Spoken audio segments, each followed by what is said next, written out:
हटकर आत्मवृत्ति को दृढ़ करो।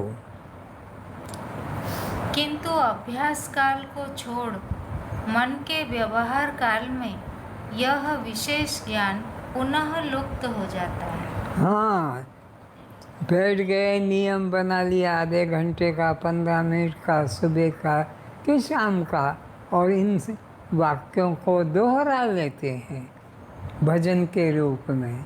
लेकिन जब संसार में चले जाते हैं, व्यवहार में चले जाते हैं, तब ये बात को भूल ही जाते हैं कि राग द्वेष मोह काम क्रोध में नहीं, मैं अनात्मा है, ये मेरा नहीं। लेकिन हम तो राग द्वेष व्यवहार कर रहे हैं, काम क्रोध में फंसे हुए हैं, और बोल दिया कि यह मेरा धर्म। तो ये बोलने से, वाणी से काम नहीं चलेगा, अनुभव करना है सबने। किससे मैं द्वेष कर रहा हूँ, किसमें मैं मोह कर रहा हूँ, कौन है तेरे अलावा?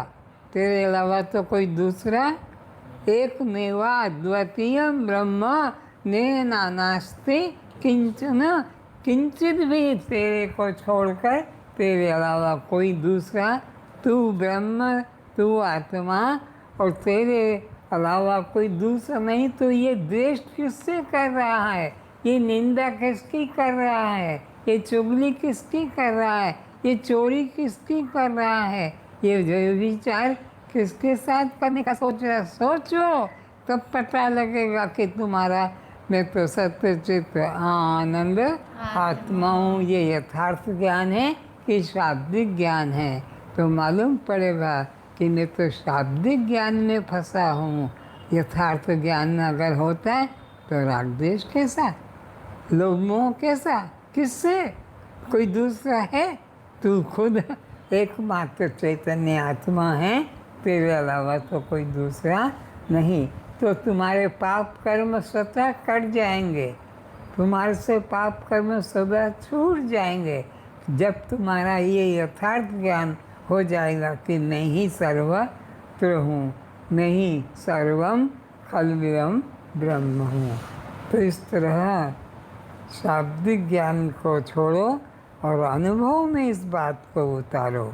लेकिन हम लोग शब्दों में तो उतार लेते हैं बुद्धि में, और व्यवहार के समय पे ये बात भूल जाते हैं और राग द्वेष करने लग जाते हैं, काम क्रोध करने लग जाते हैं, लोभ मोह करने लग जाते हैं, निंदा स्तुति करने लग जाते हैं।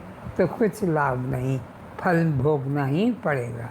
आगे इस प्रकार विशेष ज्ञान से अज्ञान तथा अज्ञान का कार्य जो देहाध्यास है उसे दूर करके उसके बाद उस विशेष ज्ञान को भी कल्पित समझकर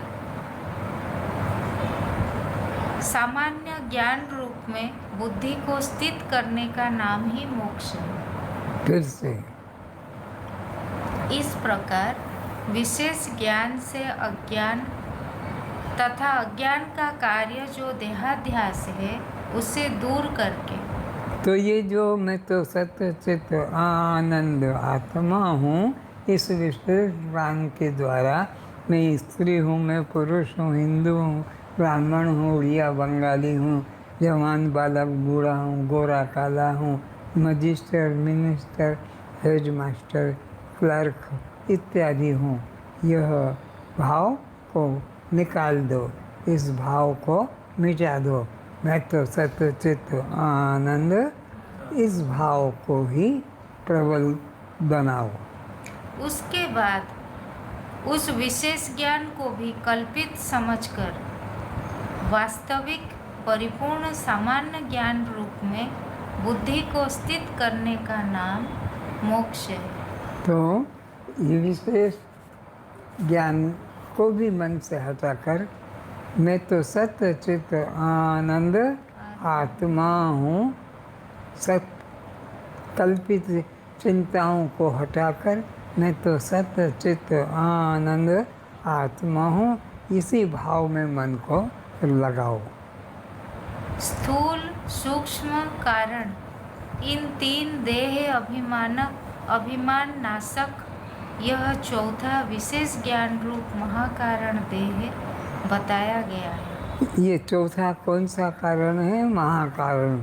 नहीं तो सत्य चित्त आनंद आत्मा, तीन को नष्ट करके मिटाकर भुलाकर इस चौथे को धारण करो। मैं तो सत्य चित्त आनंद आत्मा हूँ। सुषुप्ति में समस्त इंद्रियां, मन आदि लय हो जाते हैं। सुषुप्ति में गहरी नींद के अंदर न ये ज्ञानेंद्रियों का होश है, न कर्मेंद्रियों का होश है, और न मन बुद्धि चित्त अहंकार अंतःकरण का होश है।